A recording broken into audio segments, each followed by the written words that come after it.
जय श्री राम। रोहित चौहान नाम का व्यक्ति है, पूछता है कि गुरुजी कुत्ते पर वीडियो बनाई थी आपने कि डॉगी अगर घर के बाहर बैठता है पीठ मोड़कर, बहुत अच्छी लगी, मन को बड़ा आनंद आया और ऐसा लगा कि हमारी आस्था और भी ज़्यादा जुड़ी है आपकी वीडियो। मैं आपका धन्यवाद करता हूँ। लेकिन गुरुजी एक बात और पूछनी है कि घर के बाहर कुत्ते का बैठना अगर पॉजिटिव है तो घर के आंगन में अगर नीलकंठ आता है तो क्या ये बेनिफिट है या नुकसान है? नीलकंठ पक्षी जब शायद किसी ने नहीं देखा होगा तो आपने देखा होगा कि उनका नीचे का हिस्सा जो है नीला नीला होता है, पतली लंबी सी चोंच होती है।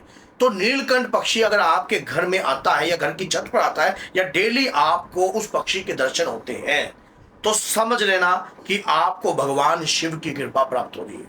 इसमें जुटलाया नहीं जा सकता। मान्यताओं के अनुसार, वैदिक पुराणों के अनुसार नीलकंठ पक्षी को भगवान शिव का, नीलकंठ महादेव का रूप ही माना जाता है और नीलकंठ पक्षी के दर्शन होना आपको महादेव, नीलकंठ महादेव की कृपा प्राप्त हो रही है। अब नीलकंठ के दर्शन अगर आपके होते हैं, आंगन में होते हैं और रोजाना आपके घर में ये कार्य हो रहा है और रोज वो आ रहा है और आप उनके दर्शन कर रहे हो, या तो आपके घर में आप लगातार भगवान शिव की आराधना कर रहे हो या लगातार शिव गण की कृपा आपके ऊपर हो गई है।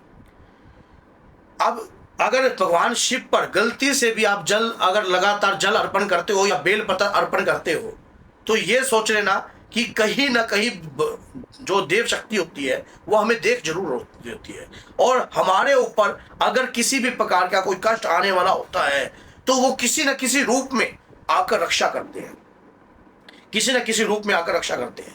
जीव अगर कोई आ रहा है तो उस जीव के रूप में भगवान स्वयं अपने भक्त की रक्षा कर रहा है।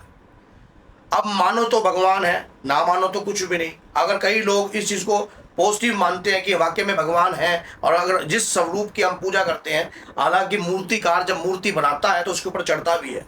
क्यों, कब तक चढ़ता है? जब तक वो मूर्ति जो है पूजनीय नहीं होती है। और जब कोई व्यक्ति भगवान की पूजा करता है तो उसके लिए हर संकेत भगवान से जुड़ा हुआ होता है।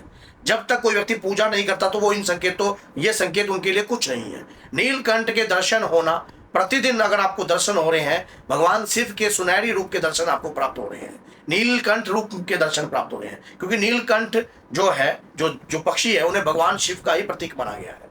और जब वो आपके घर में आ रहा है तो कहीं से कोई व्यक्ति आपके घर पर अगर कोई नकारात्मकता भेजने का प्रयास कर रहा है तो नीलकंठ का आपके घर में आगमन होना, आपके घर की रक्षा करना, क्योंकि गणों के रूप में भगवान शिव का ही गण माना जाता है, उन्हें भगवान शिव का ही गण माना जाता है और गणों के रूप में वो आपके घर की रक्षा कर रहे हैं। अब ऐसे ही आपके आंगन में आकर बैठना, आप जैसे आपने कमेंट में जैसे लिखा कि कई बार 2 होते हैं, कई बार 3 होते हैं, तो ये एक रूप में अगर आपको सुबह सुबह आपके घर जो भगवान शिव के दर्शन हो रहे हैं, सकारात्मकता, कहीं से धन आने के संकेत भी हो सकते हैं।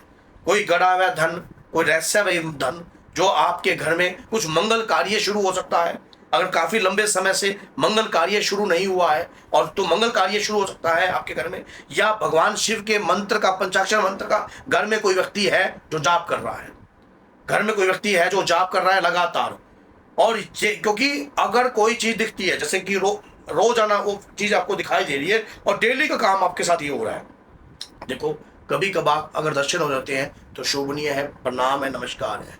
लेकिन कोई चीज अगर लगातार प्रयास करनी है, जैसे दीपक में फूल बनना एक आस्था का विषय है, एक विश्वास का विषय है।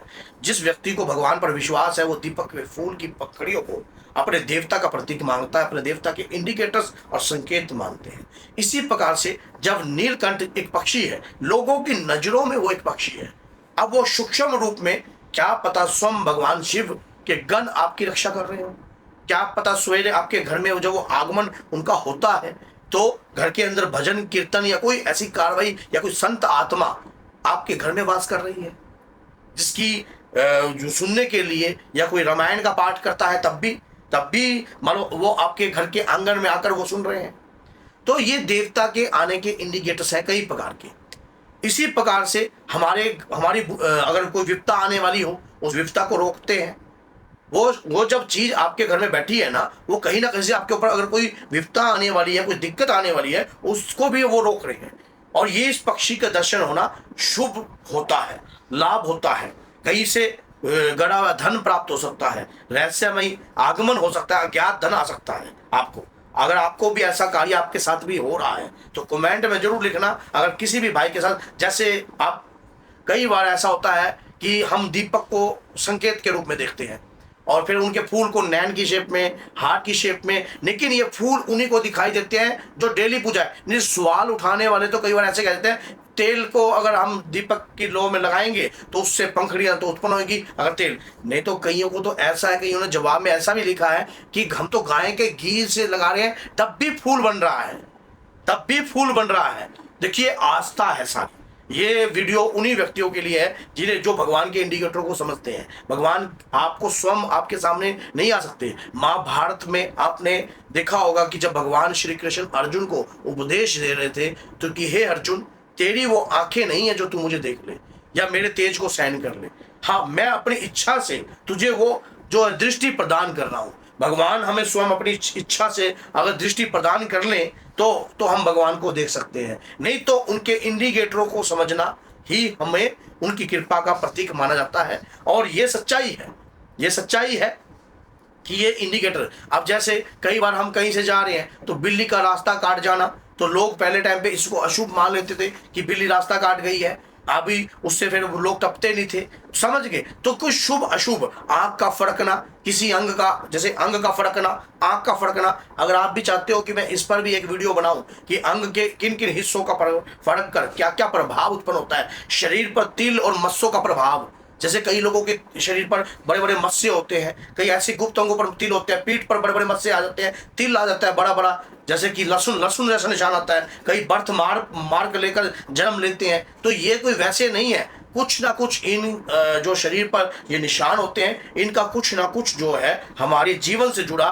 जो कोई इंडिकेटर होता है कि हमारे जीवन में कुछ ऐसी घटनाएं घटी हैं या कुछ घटनाएं घटने वाली हैं या कुछ घटनाएं पहले पिछले जन्म में घट चुकी थी, जिसके कारण जो है ये इंडिकेटर प्राप्त हुए हैं। और जब इस प्रकार के इंडिकेटर पूजा भक्ति भाव वाले को महसूस होते हैं, अभी जैसे मैंने एक डोगी पर वीडियो बनाई थी बाबा के प्यारे चैनल पर, वो वीडियो बहुत अच्छी गई, लोगों ने बहुत अच्छा सपोर्ट किया। और अच्छी बात है कि इससे जीव जंतु को लोग जो मार रहे होते हैं या उसका तिरस्कार कर रहे होते हैं, है तो वो भगवान का ही प्रतीक है, तो वो आत्मा परमात्मा की ही है, लेकिन इस पक्षी का एक रहस्य जरूर है। ये जिसको दर्शन देते हैं भगवान शिव की कृपा प्राप्त होती है उस भक्ति को।